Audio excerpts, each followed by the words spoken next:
Hi everyone, welcome to another episode of Shred Your Halo with me, Edel, and my best friend Jharna here. Today we're in a new location. We're in Jharna's house and it's an exciting time to be recording it here. And the dogs are around as well, so you might hear certain things in the background. It is just the dogs.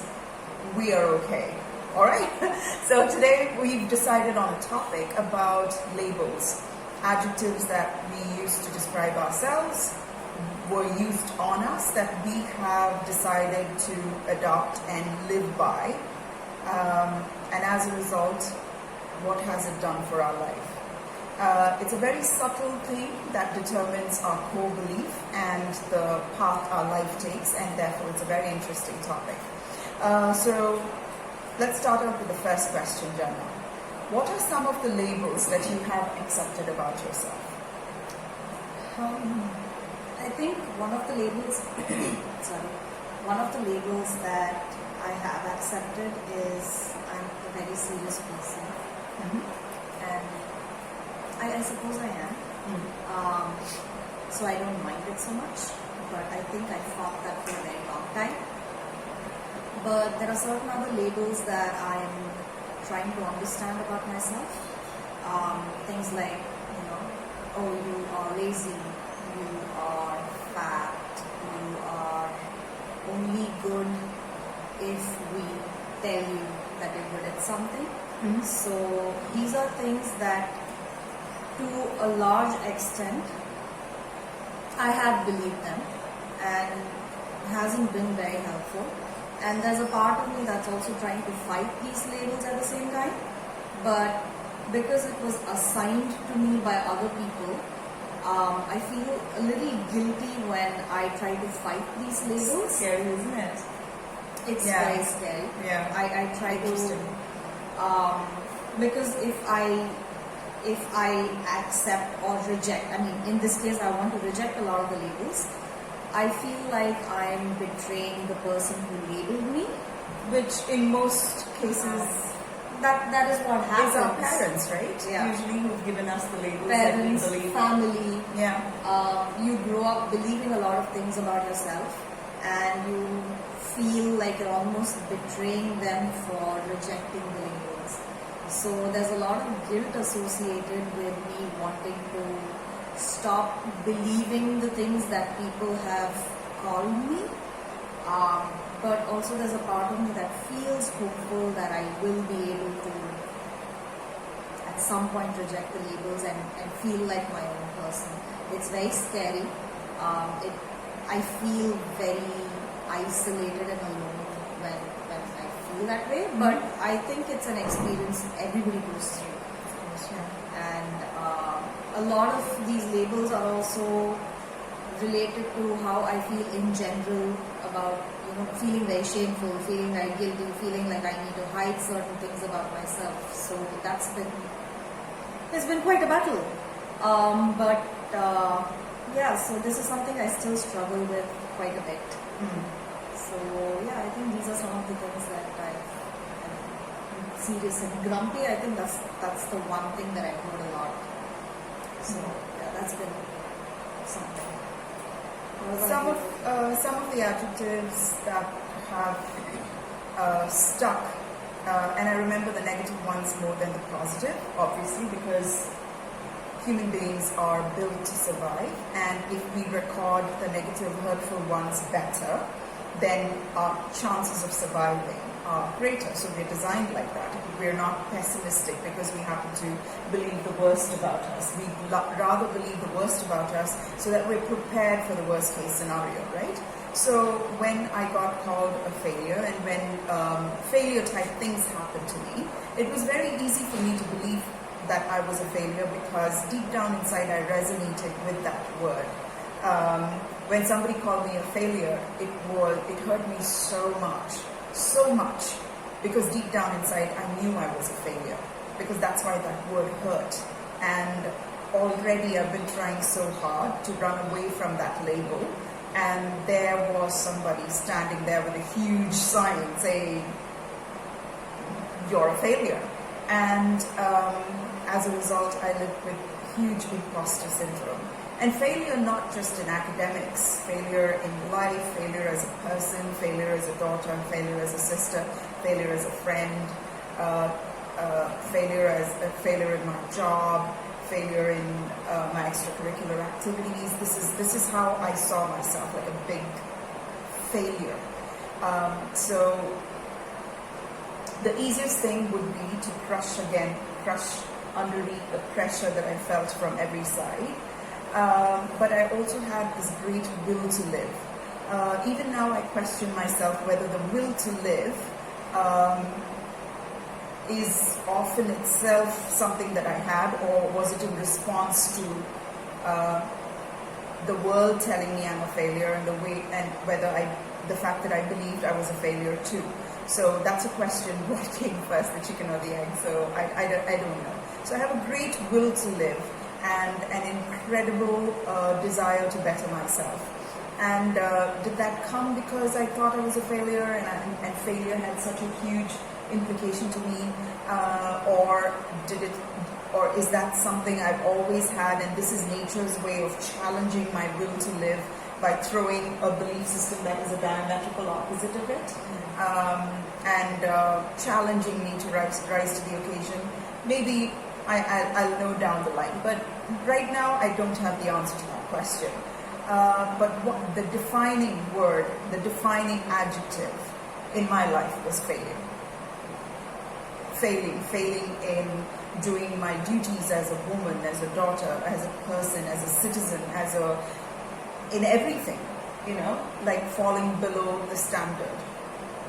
And I had to always survive that reality and truth about myself, and then perform.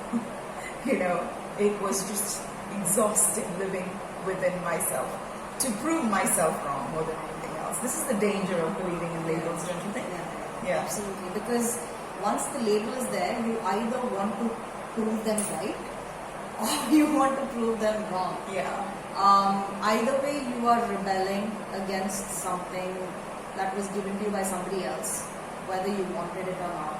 And I think that's also been a pattern that I have followed. You said something, I'm going to go to the extreme opposite. Yes. So when I was called serious and grumpy and you're just so boring all the time, I had to be cheerful and be the class clown and be excited all the time. And I would feel so exhausted when I came back.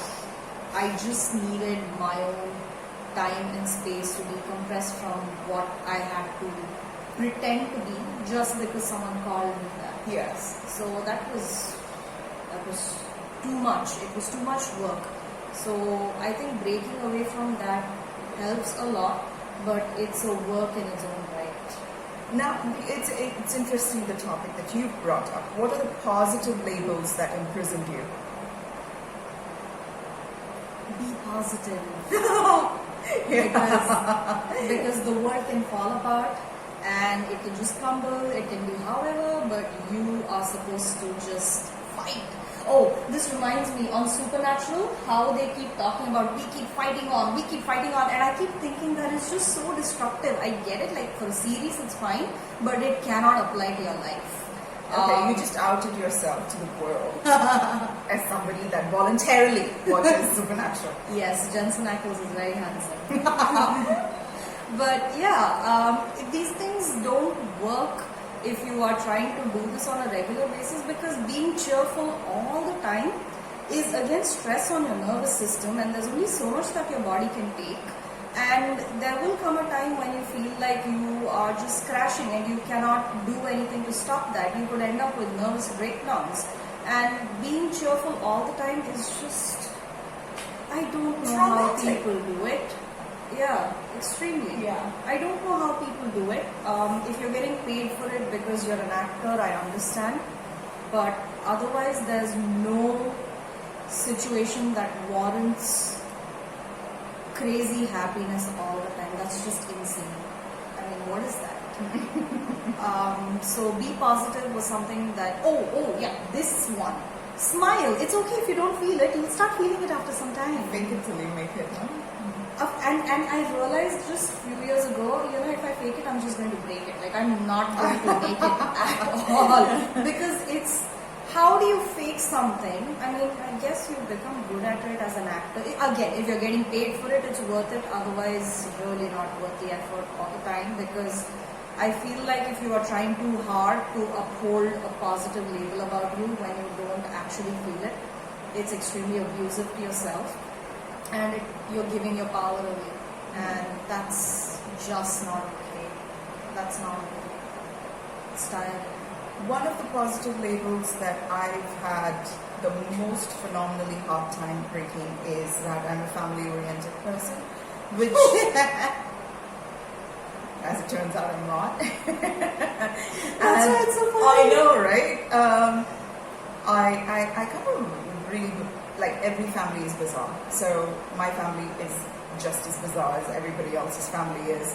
And I try to compensate for an absent sibling by being two super siblings in one for my parents. And yes, I did enjoy, I have to say, being called, oh, she's such a good girl. And, you know, I did enjoy it, but it came at a cost. Like, I was running on empty and everybody was calling me a race car because... And I was like, oh my God, I'm just running on fumes at the moment. And it reached a point, I wish I could say that I woke up early and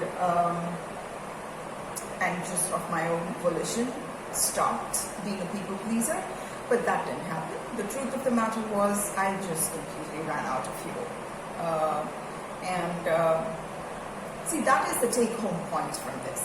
Whether it's a bad label we want to fight against or a good label by our own justification, whatever justification is, whatever a good label is that you're trying to live up to and uphold, the one common line result is exhaustion in the end, because it's an outside persona that we are trying to inculcate and then exude from us. And it is, I don't think we were ever designed to live like that, no? No, not at all. Because how long are you going to keep following or acting in such a way that you can't please everybody all of the time? Some people will think your optimism and your positivity is amazing, but then there'll be somebody else who feels that they cannot stand it. So what are you going to do then? Switch to the opposite end of the spectrum and become serious and grumpy and uncaring? I mean, what are you supposed to do? And you cannot please everybody all of the time, because no matter how much you try, you can't make everybody happy. That's very true. Yes.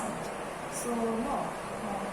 I think the first step in, now we're going to discuss about what are the steps we take to break out of these cages that we live inside, right? For me, accepting that I am a failure was one of the hugest battles I had to fight. And once I made failure a soft place to land as opposed to this catastrophic minefield that my parents made me believe it was, and once I understood, oh, I'm a failure, okay, what else can I do? I am a failure. It just, I exhaled for the first time, and it made me less afraid. Like, it was all paper tigers. What was I running away from? You know, this feeling of failure? Well, I am a failure. I've accepted it, I'm living in it, and it doesn't feel like anything. So accepting the label was, to me, the reason we react the way we do to certain labels is because there's something in us that responds to it. So once I took away that response and accepted it, I exhaled. Yeah. It was the same for me as well, because I thought it was a bad thing to be a serious person because it was said in a very negative tone. Once I just sat down and I tried to look at all aspects of me that I thought was serious, I actually liked that part of me, because I was like, that's who I am. Why should I try to be someone that I'm not? Yes. So accepting made it easy. Labels like being fat, I mean, yeah, I accepted that, because And when I accepted it, and when somebody confronted me about it in some other incident, I remember someone asking me, have you never tried to lose weight? And this was somebody I barely knew, and it's kind of a rude question to ask someone when you don't know them. I didn't feel triggered. I just said, I like the way I look. And then she started apologizing to me for asking that question. Interesting. Yeah. So when you don't feel triggered, people understand that you have accepted it. It's when you feel triggered, they know where to hit you. So acceptance is key to any of the things that you feel about yourself. So whatever labels that had been given to me which were negative, I just decided, okay, this is what people say about me, let me just accept it. It just made it so much easier to breathe. And once the label has been accepted, people don't even call you that anymore. It's like, okay, I've learned the lesson, I know what to do, and the situation never arises. Yeah. What are you up to, universe?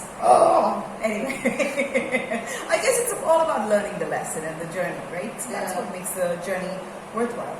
So the final question I'm going to ask is, before we go into that, the reason these labels resonate so much with that is because they're so close to them being the core belief, the core processor that fuels all our intelligence, right? So I can put all of my pathologies into one word, and that would be failure for me. Failure as a human being, failure to do certain functions at a certain age, or be a certain weight, or look a certain way, or perform in my job a particular way. Like I was a failure all around, not just in one area. So there wasn't many adjectives that bothered me too much, but everything would trigger and lead to that one word, that core processor, which just went bing at everything, right? So, and it dictated my core belief. And my entire life was built around this particular belief that I'm a failure. And my entire life was in response, in opposition to make the world believe that I'm not this, that I hold so close to who I am. Now, the problem with letting go of a core belief is that the fear of it shattering everything that I've built around it. And that can be a huge stumbling block, that fear of changing the one thing that fuels you. Yeah. Isn't it? Yeah. For me, serious is again one label, but I think I adopted that label very easily because the core belief that was attached to that was I am not good enough. So becoming serious does not allow other people to poke the places in you that feel not good enough, because you have that exterior of I know everything, I'm very serious, and if you try attacking me, I know how to hit you back. So that was a facade that I just chose to adopt it because it just seems so much easier. Because if you are, and also if you are somebody who's cheerful and positive all the time, or you're just clowning around, joking around all the time, I had noticed a lot of people get attacked for being that way. And I did go through that phase as well, where I was just joking around all the time and people would attack me. And then immediately I would switch to the opposite end of the spectrum, where I'd be like, okay, I'm serious, you can't mess with me. So for me, that core belief was, it just felt like I had to protect myself at all costs. It didn't matter who I hurt in the process. I just had to make sure that I would take care of myself, and if it meant that I would hurt other people by becoming serious and saying things like I didn't care, it worked for me. It did work for me. But after I accepted it, it just became easy. That you're not good enough. No. Oh, yeah, not good enough. If I'm not good enough, I'm not good enough. It's just, I mean, it is what it is, right? Make the very sharp end of what is hurting you your soft place to land. Yeah. And then what weapons have been fashioned against you now? the biggest monster that was hidden there in the shadow is now your friend. Yeah. What are you going to do to me now? You know, so this is the, in Tamil there is a saying, kind of akin to the pink elephant in the room. It's like, Muru Pusulikava, Sotula Marikaravu. Means you're trying to hide an entire pumpkin under a mound of rice, and that doesn't work. And that's how most of us are living our life. And we depend on other people's good manners, we depend on other people's respectful nature, political correctness, and a lot of those things to allow this secret to be kept in plain sight. Everybody can see it except you. Yes, isn't it? That's so bizarre. And which is why we take such umbrage to anybody, breaking the social norms and breaking the decorum and becoming rude, or we make it like, oh my God, that person didn't have any manners. Well, so what? They just didn't have any manners. But the thing was, they triggered a nerve ending that was exposed, that was visible to everybody else. And we get so upset that this person had access to that core upsetting part of me. How dare you, Which is why we depend so much on respect. We depend so much on good manners, or so much on political correctness. But that is an artificial environment in which to keep the house of cards standing. There is no foundation. So that is... And also, it's not in your control, right? How somebody responds, what they feel, how they choose to talk to you when... So, whatever you say or do, none of that is in your control. That's a powerless existence, isn't it? Whereas I have to keep up this charade, so I depend on all of you to keep the charade up. So we can all collectively live under this holographic images that we are projecting about each other, and the real person is sitting there like, don't look at me, I'm in the shadows, and we've got holograms dancing around. This is just... I frightened myself with that. I frightened myself. Right, but that's what's been happening, right? And we have to accept it. The reason I thought of this particular topic was because Magna Gopal, one of my favorite salsa dancers of all time, she is phenomenal. She was talking about labels and how labels limit her. And the label that limited her is that she's a dancer. And I thought, what, you are a dancer, Magna Gopal, And it was so incredibly like the very things that, like, she travels the world to dance and teach, and there are people who pay so much money just to learn from Magna Gopal that she dances like a freaking beast on the floor. And she says the word dancer limits her. It's one of the things that she does, but it limits her. Which is why I came about this topic, because I thought about it so much. So what are the good labels that you are hoping to adopt in the future? Do you have any? I do. I think some of these things have been said to me in passing, but maybe as a derogatory remark, because I'm a girl.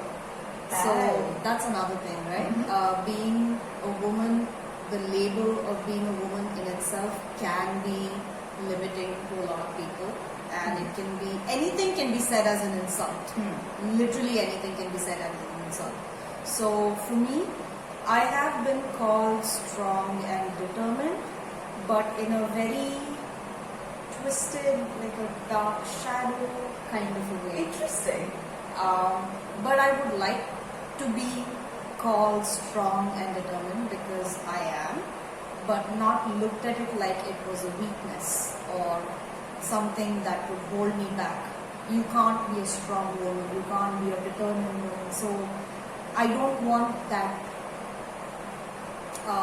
gray area to be attached to that label, because who doesn't like to be strong? Who doesn't like to be determined? Yes. But it's almost said like, oh, it's not good to be a strong woman. Like, which man will marry you? Okay. A weird part of me understands that.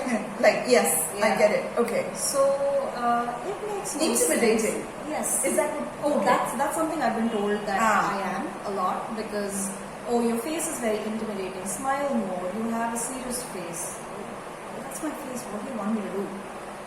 So yeah, these are labels that I have been called, not very often, because, and even if I have, I don't remember it, because positive ones don't stick with you as much as the negative ones do.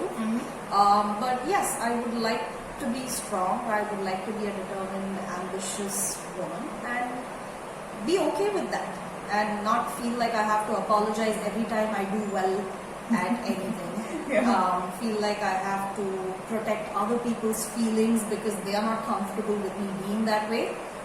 So yeah, I would like these labels to precede my reputation. Yay! For me, I think I had succeeded in having a lot of good labels as well, but they came at the cost of trying to run away from my core belief of being a failure. So I'm at this place where I want no labels. I'm so happy for whoever to think whatever you want about me. I love Toni Morrison's quote from the book The Beloved, where she says, definitions belong to the definers, not the defined. So I want to live in a space where I do not even, no part of my brain wants to get out of no part of my mind wants to get out of my brain enough to see me through another pair of eyes. I do not want to live like that anymore. I want to just live inside of me, and there will be people who think I'm ugly, there will be people that think I'm beautiful, there will be people who think I'm smart, there will be people who think I'm stupid. I mean, I don't want any of it to cloud the path I'm going to walk, that I've come here on earth for the purpose of walking. So, and I think I've started doing that a little bit in my life, and it's strangely unsettling, because I have depended on adjectives to moor me to the world, and when you unmoor yourself, you feel set adrift at the mercy of winds you've not studied, because you've always been protected by certain adjectives that you've been called. So it's an unsettling in limbo feeling. But I think this is the path I want to go, a place of no adjectives. So that's it for me. I will integrate and get there. Yes, we will all integrate and get to a place where it just doesn't matter, you know. So thank you so much for joining us once again for another thought-provoking episode of Shred Your Halo with Jharna and Edel at Jharna's new house. It's so beautiful. Please like and subscribe, and feel free to share this video with anybody you think could be blessed by the message in it. And we love you, and we hope to see you in another couple of weeks. Bye for now. Bye. Bye.